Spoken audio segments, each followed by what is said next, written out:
حضرت عیسیٰ علیہ السلام کے نانا کا نام حضرت عمران تھا۔ حضرت عمران کے ہاں اولاد نہیں تھی، ان کی زوجہ حضرت حنہ سلام اللہ علیہا، پیغمبروں کا خاندان ہے، پیغمبروں کی صحبت ہے، تو وہ بھی صبر شکر کر کے اللہ کی رضا پہ راضی تھی۔ گھر کے صحن کے اندر دوپہر کے وقت چارپائی بچھائے ایک درخت کے نیچے قیلولہ کرنے لگی تو ایک منظر دیکھا کہ درخت پر ایک چڑیا نے گھونسلہ ڈالا ہوا تھا اور اس نے بچے دیے ہوئے تھے۔ وہ کہیں سے اڑ کے جا کے دانہ اٹھا کے لاتی اور بچہ چونچ کھولتا اور ماں اس کی چونچ میں دانہ ڈال دی۔ چڑیا کے بچے کے ساتھ چڑیا کی محبت کو دیکھا تو حضرت حنہ کا دل چوٹ کھا گیا اور بارگاہ ازدی میں عرض کی، مالک تو نے جانوروں کو بھی بچے دیے ہیں اور وہ ان سے پیار کر رہے ہیں، تیرے دربار میں کیا کمی ہے اگر تو مجھے اولاد عطا کر دے۔ دل چوٹ کھا گیا، دل کی اتھاہ گہرائیوں سے دعا نکلی، عرش تک جا پہنچی۔ اللہ نے حضرت حنہ کو کرم نوازیوں سے مولا مال کر دیا۔ حضرت حنہ نے کہا، اے اللہ جو میرے بطن میں ہے میں تیرے گھر کے لیے اس کو وقف کرتی ہوں۔ جب ولادت کے لمحے آئے تو حضرت حنہ زوجہ عمران نے بیٹی کو جنم دیا تو پریشان ہو گئیں کہ مالک یہ تو بیٹی ہے، میں نے تو اس کو مسجد اقصیٰ کے لیے وقف کیا ہے اور وہاں سارے مرد ہیں، ایک لڑکی جب جوان ہوگی تو اس کو وہاں کیسے چھوڑ سکوں گی، منت میری کیسے پوری ہوگی۔ بہت پریشان ہوئی منت کی تکمیل کا سوچ کے کہ مالک یہ تو بیٹی ہے۔ آواز آئی، پریشان ہونے کی ضرورت نہیں حنہ، جو تو نے بیٹی جنم دی ہے ایسے تو بیٹے بھی نہیں ہوتے۔ اس بیٹی کا نام کیا رکھا گیا؟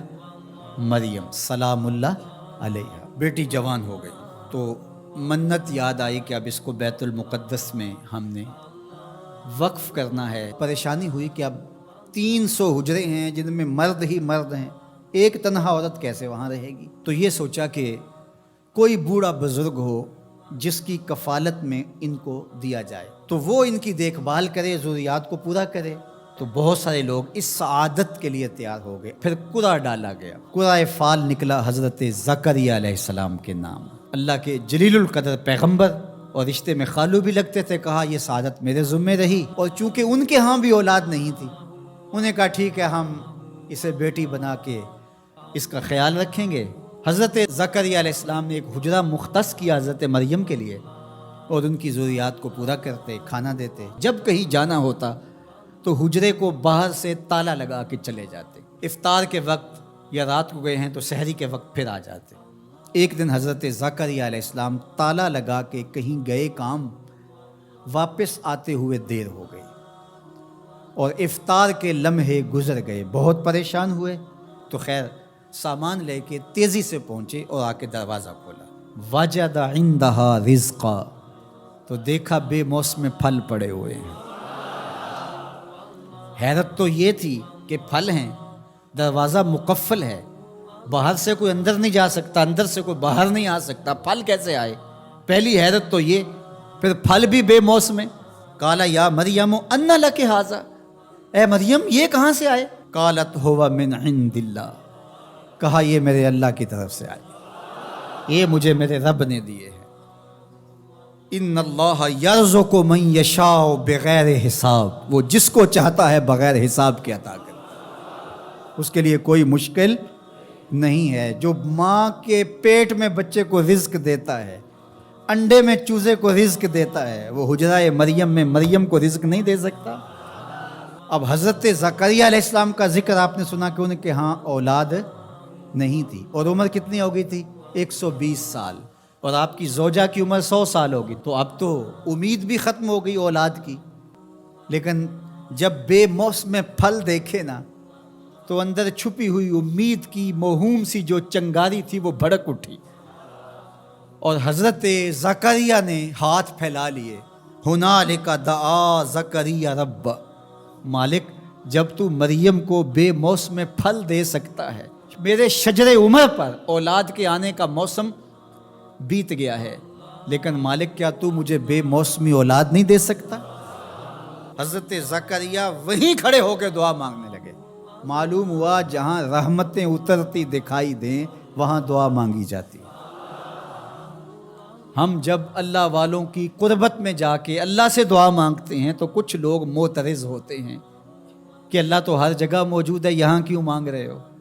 مسجد اقصی پاس ہے لیکن حجرہ مریم میں اللہ کا پیغمبر دعا مانگ رہا ہے، وہاں رحمت آنکھوں سے اترتے ہوئے دیکھی۔ ان رحمت اللہ قریب من المحسنین، اللہ قرآن میں فرماتا ہے میری رحمت محسنین نیکوکاروں کے نیڑے ہوتی ہے۔ اس لیے ہم اللہ والوں کے قریب جا کے اللہ سے مانگتے ہیں، مالک تیری رحمتیں یہاں برس رہی۔ ہنالک دعا زکریا ربا، وہیں کھڑے ہو کے دعا مانگنا شروع کر دی، اللہ مجھے ستھری اولاد عطا کر دے۔